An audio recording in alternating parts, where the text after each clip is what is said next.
One night during graduate school, I found myself in the ICU at East Alabama. I was staring at the ceiling in a hospital gown, terrified not just for my health, but for my finances. I had just suffered a severe allergic reaction to a rabies vaccine. Hours earlier, I was lying on a couch in the darkness, feverish, drenched in sweat, and barely coherent. My girlfriend recognized the danger. My first thought wasn't, am I going to be okay? But how much is this going to cost?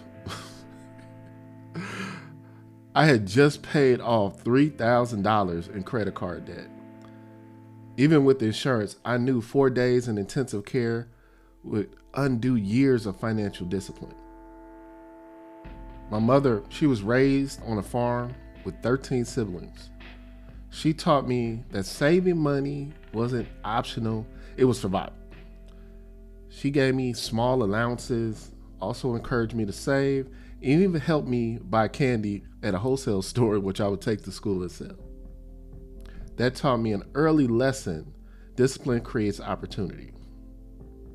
My father brought practical advice. He taught me to enjoy life, but responsibly. He wanted me to save consistently, invest wisely, and never lose sight of the long-term security.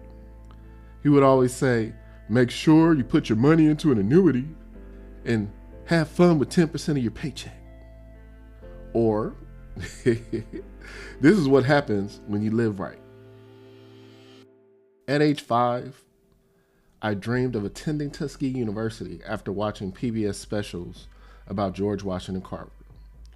I worked multiple jobs, pursuing internships, earning scholarships, and saving relentlessly. By the time I arrived at Tuskegee, I had over $3,000 saved with multiple bank accounts and a strategy. I used work-study opportunities, free housing programs, and even educational resources available to minimize debt and maximize opportunities. Through my master's and PhD program, my financial knowledge expanded from saving to investing. I made mistakes with penny stocks, learned hard lessons, and even embraced long-term strategies like Roth IRAs and retirement planning. That $13,000 in medical bills from the ICU took years to repay, but it changed my life. Today, I teach students how to budget, how to invest, avoid debt, and build wealth intentionally. I've watched my students open investment accounts, families grow retirement savings, and young professionals avoid financial traps because of lessons that I taught them. My student that I mentored from freshman year all the way to a residency in oncology thanked me recently. I have no debt because I took your advice. I look at my retirement account and it keeps growing and growing, while my classmates complain about repaying their student loans from medical school. My journey from selling candy as a child to surviving financial hardships to teaching others about financial freedom proves that wealth is not just built by income alone.